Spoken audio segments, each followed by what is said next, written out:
Bismillahirrahmanirrahim. Walal akhiratu khairun laka minal ula. Akhirat itu lebih baik daripada dunia. Tapi wasfirunal hayatad dunia. Akan tetapi kebanyakan manusia lebih mengutamakan dunia daripada akhirat. Bal wasfirunal hayatad dunia wal akhiratu khairun wa abqa. Akhirat itu lebih baik dan lebih dekat. Dunia ini akan menyala.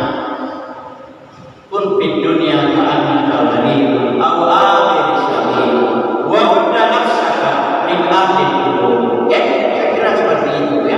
Ini mengajarkan zuhud ya. Kita hendaknya zuhud ya. Artinya jangan terpengaruh dengan dunia. Bisa saja kita menjadi kaya, tapi uangnya jangan disimpan di hati. Paham ini? Simpan ditahan. Ketika ada orang butuh keluar. Nikmal mal biyadis salih. Kata Rasulullah, sebaik-baik harta ada pada tangan orang-orang yang saleh. Ketika harta itu dimiliki orang saleh, maka dia akan dimanfaatkan untuk agama Allah Subhanahu wa taala. Tapi ketika harta itu dimiliki orang yang saleh, orang yang tidak saleh, maka harta itu bisa jadi dimanfaatkan untuk hawa nafsu, kepentingan pribadi, kepentingan golongan dan seterusnya. Ya, saya kira seperti itu ya. Jadi Al-Quran ini luar biasa. Makanya kita baca Al-Quran, pahami Al-Quran, amalkan Al-Quran, karena di dalamnya ada mau'izatul hasanah, yaitu bitasiri di dunia, menyuruh kita supaya zuhud, wa tarhibi bil akhirah, supaya kita lebih mencintai akhirat daripada dunia. Ini yang sampai ya, lebih kecintaannya kepada dunia lebih hebat daripada ya.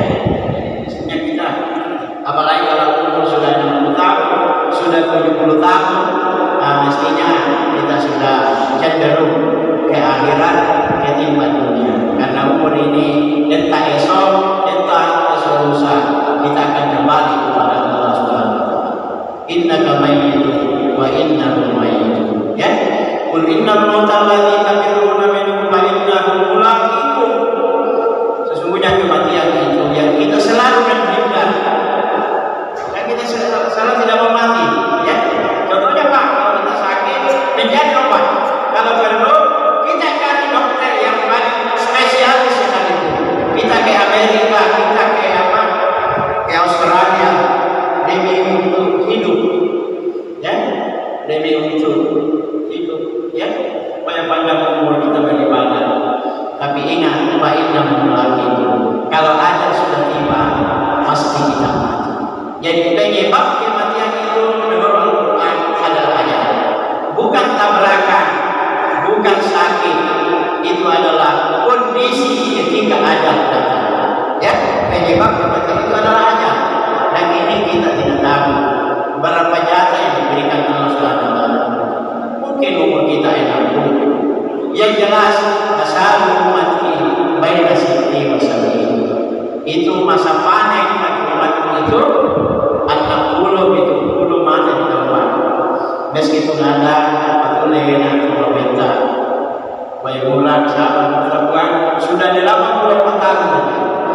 Mana tahu mudah-mudahan malam di musiban malam tahun supaya bedanya tidak begini tetap apa tetap karena kita kalau sudah mati ya tidak ada lagi ya.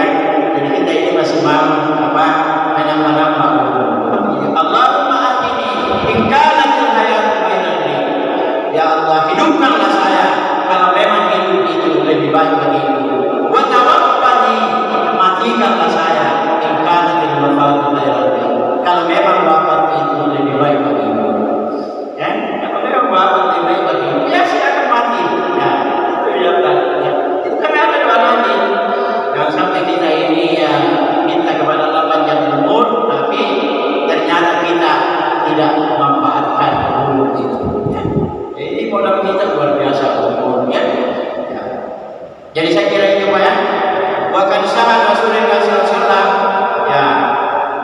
Dalam benar dari Rasulullah SAW, bahwasanya beliau pernah bersabda, "Man sarrahu ayyuhibbahullah wa rasuluhu." Barang siapa yang ingin dicintai oleh Allah dan Rasulnya, tentu saja kita semua ingin mendapat kecintaannya Allah, kecintaannya Rasul.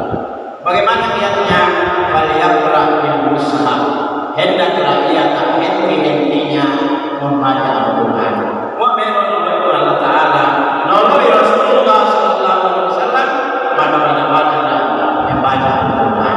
Ya, membaca Al-Quran tidak ada biayanya, Pak. Ya, hampir kalau umrah itu ya kita keluarkan duit. Kalau membaca Al-Quran tidak ada apa biayanya membaca Al-Quran. Cuma waktu saja. Persoalan waktu. Kecuali kita pebisnis, ya kan? Kalau pebisnis itu let time is money. Waktu itu adalah duit, ya. Tapi jangan, kita ini waktu adalah aman, ya. Jangan sampai ada bergeser satu waktu tidak ada di dalamnya. Tidak ada penyesalan yang disesali orang setelah di akhirat. Adalah ada waktunya yang lewat, tapi dia tidak pakai pikir kepada Allah Subhanahu Wa Taala. Ya, makanya jangan pernah putus berpikir, ya. Karena itu akan menyembuhkan hati kita. Jangan pernah putus membaca Al-Quran kalau kita ingin dicintai oleh Allah Subhanahu Wa Taala, dicintai oleh Rasulullah Sallallahu Alaihi Wasallam. Wal Quran kadzalik, demikian juga Al-Quran. A'lam ma yuqarribul abda li rabbihi azza wa jalla. Al-Quran juga berfungsi sebagai sarana terpenting untuk mendekatkan si hamba kepada Allah Subhanahu Wa Taala. Kalau kita ingin mendekati Allah Subhanahu Wa Taala, sarana yang paling efektif dan paling efisien adalah membaca Al-Quran. Memang kalian kepada Allah Taala silakan membaca Al-Quran. Jangan pernah berhenti membaca Al-Quran. Ya, a'lamu ma yuqarribul 'abda li rabbih azza wa jalla. Qala Umar Al-Araj, sahabat Rasulullah radhiyallahu anhu. Beliau pernah berkata kepada seseorang, "Taqarrab ila Allah." Apa kata sahabat ini? Bertakarrublah kepada Allah. Taqarrab ila Allah mastata'ta, sesuai dengan kemampuanmu. Bertakarrublah kepada Allah sesuai dengan kemampuan. Saya kira ini seirama dengan firman Allah, "Ittaqullaha mastata'tum." Ya. Nah, meskipun ya ayat ini didahului dengan ittaqullaha haqqa tuqatih, ya. Ada penafsiran menyatakan haqqa tuqatih itu mansub setelah adanya ittaqullaha mastata'tum. Bertakwalah kepada Allah sesuai dengan kesanggupan. Wala ketahuilah annaka lan tataqarrab ilaihi bi syai'in ahabba ilayya min kalamihi, ya, min kalamihi, ya. Bahwa apa? Wala ketahuilah annaka tidak mungkin lan tataqarrab itu mendekati sesuatu yang dibikin olehnya daripada Al-Quran. Jadi artinya cara pendekatan yang ditempat dicintai Allah Subhanahu Wa Taala kalau kita ingin mendekat kepada Tuhan adalah Al-Quran. Tidak ada menyalahkan Al-Quran. Kalau kita membaca Al-Quran, kita akan semakin dekat kepada Allah Subhanahu Wa Taala. Ya, meskipun banyak pendekatan yang lain. Misalnya ayat-ayat wasjud waqtarib, berbanyaklah sujudmu maka Anda akan semakin dekat kepada Allah Subhanahu Wa Taala. Tetapi membaca Al-Quran adalah takarrub kepada Allah yang paling disukai Allah Subhanahu wa Ta'ala. Wa qala Ibnu Mas'ud radhiyallahu anhu, Ibnu Mas'ud pernah berkata, semoga Allah beridha beliau, "Man ahabba al-Qur'ana," barang siapa yang mencintai Al-Quran, barang siapa cinta kepada Al-Quran, berarti ahabballah wa Rasulullah, berarti ia mencintai Allah dan Rasulnya. Jadi barang siapa yang suka Al-Quran,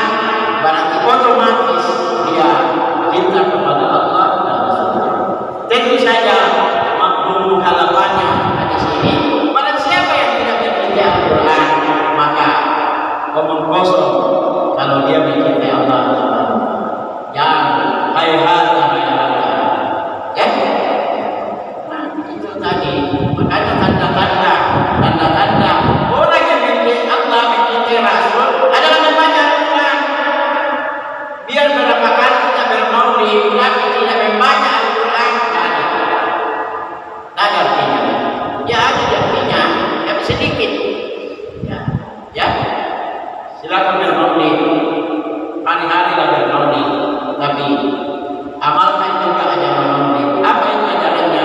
Salah satu adalah senantiasa kita membaca Al-Quran. Barang siapa mencintai Al-Quran, berarti otomatis dia mencintai Allah Subhanahu Wa Taala, mencintai Rasulullah Sallallahu Alaihi Wasallam. Jadi ini Pak ya, kita harus membaca Al-Quran. Ya, jangan Al-Quran itu yang apa? Dia tahu ya masih ada umat Islam tidak ada Al-Quran di rumahnya. Ini kan lucu Pak. Mohon maaf ini, Al-Quran harganya 50.000, 50 oleh seorang bapak, 50 oleh seorang Quran. Sandal ini 500 oleh seorang Windai, tatap muka baru. Mak bosan mau Windai, Musallihuni. Al-Quran itu yang aku anda dalam Quran mengayak aku main Quran. Nah ini juga ya. Berarti kita tidak mencintai Al-Quran ya. Nah ini maafnya. Wa qala Utsman bin Affan radhiyallahu anhu ya. Apa kata Utsman? Khalifah yang kedua Utsman bin Affan. Khalifah yang ketiga ya. Lau tahurat qulubukum, ini kata Utsman ini. Kata Khalifah Utsman, lau tahurat qulubukum, seandainya kalau hati itu bersih, coba pakai ini hatimu. Nasara Utsman bin Affan, masyabihat min kalami rabbikum. Niscaya dia tidak pernah merasa kenyang dengan kalam Allah. Kira bisa dipahami Pak. Kalau hati itu betul-betul bersih, niscaya tidak akan kenyang dengan kalam Allah. Artinya kita selalu membaca Al-Quran. Tapi kalau kita tidak membaca Al-Quran, berarti hati kita tidak bersih. Kirpah ini, karena hati yang bersih itu pasti tidak akan pernah bosan dengan bacaan-bacaan. Maka salah satu cara untuk mengetahui hati kita apa bersih atau kotor, sejauh mana kita berinteraksi dengan Al-Quran. Semakin kita membaca Al-Quran, berarti hati kita semakin bersih.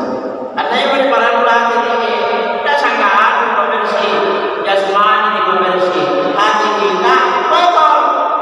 Innallaha la yanzuru ila suwarikum. Sesungguhnya Allah tidak memandang kepada bentuk tubuhmu, walakin yanzuru ila qulubikum. Akan tetapi Allah selalu memandang kepada hati. Makanya orang-orang sufi lebih banyak memprioritaskan kebersihan hati ketimbang kebersihan lahir. Meskipun kebersihan lahir itu sangat penting juga, tapi mereka itu memprioritaskan kebersihan batin ketimbang kebersihan lahir. Kemudian terakhir Pak, ada sabda Rasulullah SAW, Iqra'ul Quran, bacalah Al-Quran, bacalah kalian Al-Quran. Jadi ini umum, Iqra', bacalah kalian. Apakah kita sebagai ulama, sebagai ustaz, sebagai pedagang, sebagai apa, sebagai saja, sebagai bupati, sebagai gubernur, pokoknya bacalah Al-Quran. Tidak ada alasan sibuk. Kan orang sibuk Pak, saya tidak sibuk membaca Al-Quran karena sibuk. Ya semua orang sibuk, saya juga sibuk. Cuma berbeda-beda kesibukan kita. Ya, Anda sibuk di apa namanya, di kerja, saya juga kerja.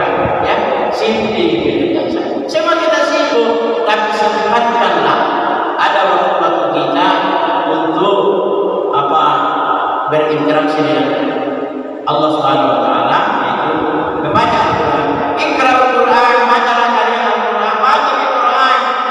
Nomor apa? Fa'innahu ya'ti syafi'an yaumil qiyamah. Karena pada hari kiamat nanti Al-Quran datang sebagai penolong. Ya, sebagai apa? Sebagai pembela. Kita kan dibela oleh Al-Quran. Dibela itu Quran.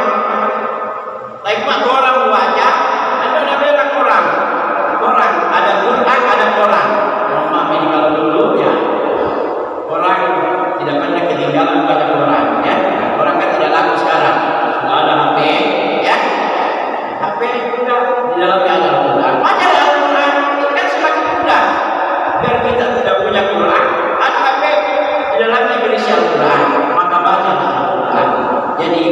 harus menyikapi tahun ini dengan baik, ya.